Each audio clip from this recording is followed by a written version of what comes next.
Iran, United States of America మధ్య పాకిస్తాన్ రాజధాని ఇస్లామాబాద్లో శాంతి చర్చలు ప్రారంభమయ్యాయి. 1979 తర్వాత 47 సంవత్సరాల తర్వాత యునైటెడ్ స్టేట్స్ ఆఫ్ అమెరికా, ఇరాన్ల మధ్య ప్రత్యక్ష చర్చలు జరుగుతున్నాయి. అంటే ఆల్మోస్ట్ 50 సంవత్సరాల తర్వాత. ఇది ఎందుకంటే గత 6 వారాలుగా ఫిబ్రవరి 28న మొదలైన ఏప్రిల్ 8 దాకా 39 రోజుల పాటు జరిగిన భీకర యుద్ధం తర్వాత సీజ్ ఫైర్ తర్వాత పర్మనెంట్ డీల్ కోసం ఒక శాంతి చర్చలు అనేవి మొదలైనవి. అమెరికా తరపున జేడీ వ్యాన్స్ నేతృత్వం వహిస్తే ఇరాన్ తరపున ఇరానియన్ పార్లమెంటరీ స్పీకర్ బాగేర్ బాలిబాత్ నాయకత్వం వహించడం జరిగింది.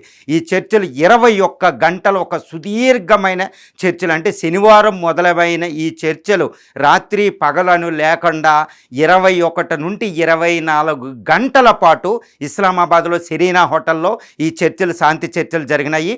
ఇప్పుడు ఇరాన్ తరపున ఒక సీరియస్ డిమాండ్స్ ముందు పెట్టడం జరిగింది. అమెరికా దానికి నో అనడం జరిగింది. కొన్ని డిమాండ్స్ అమెరికా చేసినవి ఇరాన్ నో అనడం జరిగింది. ఈ శాంతి చర్చలకు సంబంధించి మనకి United States of America vice president JD Vance 90 సెకండ్ల పాటు అంటే నిమిషంన్నర ఒక హాట్ కామెంట్ ప్రెస్ రిలీజ్ చేయడం జరిగింది ఈ పాకిస్తాన్ రాజధాని ఇస్లామాబాద్ నుంచి. దాని సారాంశం ఏంటంటే ప్రస్తుతం Iran, United States of America మధ్య జరుగుతున్న ఈ శాంతి చర్చలు విఫలమైపోయాయి. Peace deal has not succeeded. ఎందుకంటే పీస్ డీల్ 2 దేశాల మధ్య కుదరలేదు. నేను యునైటెడ్ స్టేట్స్ ఆఫ్ అమెరికాకి రిటర్న్ అయిపోతున్నాను. ఎందుకంటే Iran has chosen war. Iran ఏంటంటే శాంతిని కోరుకోవడం లేదు, న్యూక్లియర్ వెపనే కోరుకుంటుంది, హర్మూజ్ స్ట్రైట్ ఓపెన్ చేయనంటుందని అనుకుంటూ జేడీ వ్యాన్ చెప్పడం జరిగింది. కానీ ఇరానియన్ తరపున ప్రతినిధులు ఏం చెప్తున్నారంటే ఇప్పుడు ఇరానియన్ యొక్క న్యూస్ ఏజెన్సీలు కూడా మాట్లాడేది ఏంటంటే ప్రస్తుతం జరుగుతున్న చర్చల్లో ప్రతిష్టంభన ఏర్పడింది. గుడ్ ఫెయిత్తో డిస్కషన్స్ కొనసాగాయి. అంటే ఇరాన్ ఇక్కడ చాలా ఫెయిత్ఫుల్గా మాట్లాడుతుందనమాట. చాలా సక్సెస్ఫుల్గా శాంతి చర్చలు జరిగాయి, కానీ చాలా ప్రతిష్టంభనలు ఏర్పడ్డాయి. ఈ అమెరికా తరపున పెట్టిన డిమాండ్లు మాకు యాక్సెప్టబుల్ కాదు అనుకుంటూ ఇరాన్ చెప్పడం జరిగింది. ఇప్పుడు పాకిస్తాన్ ఏమీ మాట్లాడలేదు. అంటే మీడియేటింగ్ రోల్ ప్లే చేసే పాకిస్తాన్ మధ్యవర్తి ఇప్పటివరకు ఏమీ మాట్లాడడం జరగలేదు. అసలు ఏం జరిగింది? What transpired between the United States of America and Iranian representatives. America Iran ప్రతినిధుల మధ్య 21 నుంచి 25 గంటల పాటు సమావేశంలో ఏమి జరిగింది, ప్రతిష్టంభన ఎక్కడ ఏర్పడింది అనేది మనం చూడాలి. మొట్టమొదటిగా ఇరాన్, అమెరికాలు 10 ఇష్యూలకు సంబంధించి అంటే సీజ్ ఫైర్ ప్రకటించినప్పుడు ఏప్రిల్ 8న 10 డిమాండ్లు అప్పుడు రావడం జరిగింది. ఈ 10 డిమాండ్ల ముందు పెట్టుకుని ఒకళ్ళ వినతి పత్రాలు ఒకళ్ళకి ఇచ్చుకోవడం జరిగింది. పాకిస్తాన్ ప్రతినిధులు ముఖ్యంగా అసీం మున్నీర్, షహబాజ్ షరీఫ్ ప్రత్యక్షంగా అక్కడ కూర్చోవడం జరిగింది. ఒక రూమ్లో యునైటెడ్ స్టేట్స్ ఆఫ్ అమెరికా ప్రతినిధులు, ఇంకొక రూమ్లో 70 మంది ఇరానియన్ ప్రతినిధులు కూర్చోవడం జరిగింది. జేడీ వ్యాన్స్ కూడా 21 గంటల పాటు శాంతి చర్చలో చాలా సీరియస్గా కూర్చోవడం జరిగింది. అంత హయ్యెస్ట్ ప్రోటోకాల్.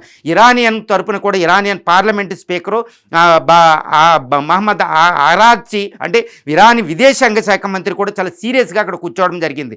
చాలా సీరియస్ డిస్కషన్ అండి. అసలు ఇప్పుడు ప్రస్తుతం గత ఒక దశాబ్దంలోనే ఇంత సీరియస్ డిస్కషను వరల్డ్ వాళ్ళ మీద అటెన్షన్ పెట్టడం. ఎందుకంటే ఈ యుద్ధం ప్రపంచ యుద్ధానికి దారితీసే ఛాన్సు, ప్రపంచం అంతా విలవెల్లాడిపోవడం వల్ల. అసలు ఏం జరిగింది శాంతి చర్చలు అంటే మొట్టమొదటి ప్రతిష్టంభన ఎక్కడ ఏర్పడిందంటే యునైటెడ్ స్టేట్స్ ఆఫ్ అమెరికా ఏమడిగిందంటే మీ హర్మూజ్ స్ట్రైట్ను మీరు కంట్రోల్ చేస్తున్న హర్మూజ్ స్ట్రైట్ని పూర్తిగా according to the UNCLOS United Nations Convention of Law of Seas ప్రకారం కంప్లీట్గా అది అంతర్జాతీయ రవాణాకి ఆయిల్ గ్యాస్ సప్లైలకు పూర్తిగా ఓపెన్ చేయాలి అని ఇరాన్ ముందు డిమాండ్ పెట్టడం జరిగింది. ఇరాన్ ఏం చెప్తుందంటే లేదు, అసలు కుదరదు, ఎందుకంటే దీన్ని మేము కంట్రోల్ చేస్తున్నాం, అక్కడ మేము టోల్ ఫీ వసూలు చేస్తాం. ఎందుకంటే మీరు ఇజ్రాయెల్, అమెరికా చేసిన యుద్ధ ఫలితంగా విధ్వంసం, విలయతాండం ఫలితంగా మా దేశం చాలా నష్టపోయింది. As a reparation to this loss అంటే ఈ యుద్ధంలో లాస్ అవ్వడాన్ని మేము జీర్ణించుకోలేక దాన్ని మళ్ళీ మేము పునర్నిర్మించుకోవాలి, రీకన్స్ట్రక్షన్ చేయాలంటే ఆ టోల్ ఫీ మాకు కావాలి. కాబట్టి ఈ ఐఆర్జీసీ ఆధ్వర్యంలో అది కంట్రోల్ చేస్తూ మేము టోల్ ఫీ వసూలు చేస్తాం. ఇది పనామా కెనాల్, సూయజ్ కెనాల్ దగ్గర ఈజిప్టు, పనామాలో వసూలు చేసినట్టు జరుగుతుంది.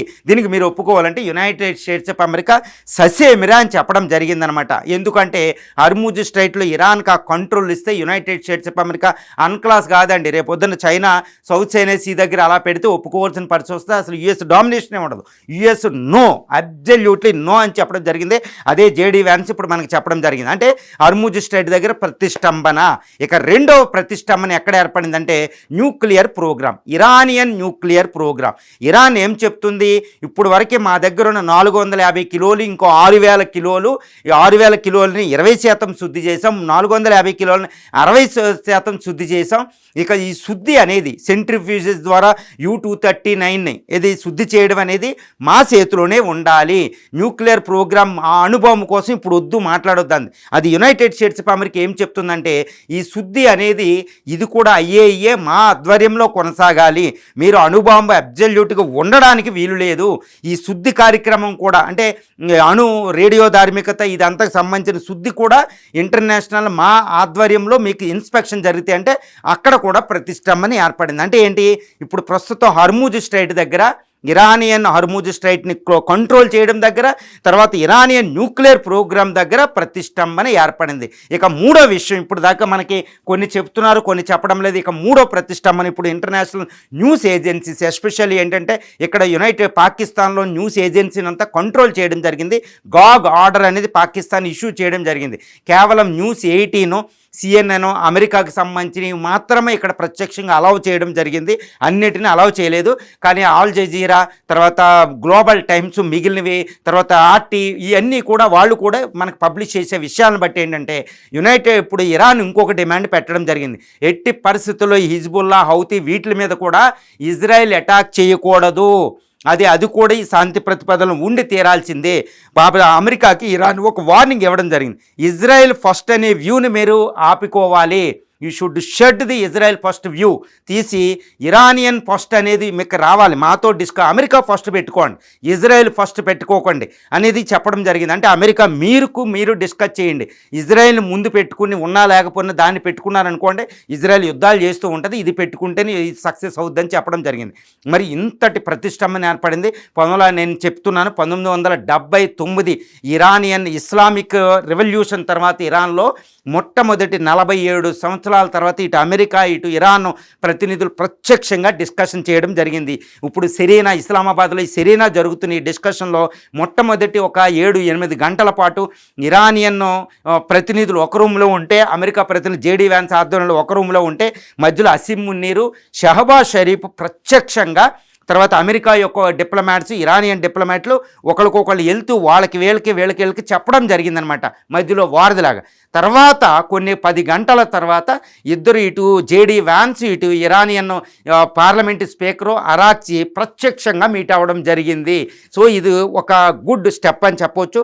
ఫస్ట్ కొన్ని గంటల పాటు ఇది ఫెయిత్ అంటే విత్ ట్రస్ట్తోని డిస్కషన్ జరిగినాయి. మొట్టమొదటి రాగానే ఇరాన్ పెట్టిన డిమాండ్ ఏంటంటే ఇరాన్కి సంబంధించిన $100 billion assets United States of America freeze చేసింది. ఖతారు, కొన్ని బ్యాంకులు, అమెరికా బ్యాంకు, యూరోపియన్ బ్యాంకులు, వాటిని మాకు రిలీజ్ చేయండి అర్జెంటుగానే డిమాండ్ యుఎస్ అంగీకరించడం జరిగింది. అంటే $100 బిలియన్ ఇరాన్కి రిలీజ్ అవ్వబోతున్నాయి అనేది ఇక్కడ గుడ్ ఫెయిత్ అనమాట, ఇరాన్కి నమ్మకం కలిగించడానికి ఇరాన్ చేసిందనమాట. తర్వాత లెబనాన్ మీద కూడా కొంచెం అటాక్స్ ఆగడం జరిగింది. కాబట్టి ఇదేంటంటే అమెరికా కొన్ని స్టెప్స్ తీసుకుంది ఇరాన్కి కొంచెం నమ్మకాన్ని కలిగించడానికి. ఇంత భయంకరమైన అంటే ఒక భీకరమైన యుద్ధ వాతావరణంలో ఇది నేనేమంటానంటే ఇది జరిగేది ఏదో శాంతి చర్చలు లేదు, దౌత్య యుద్ధం లాగా ఉంది.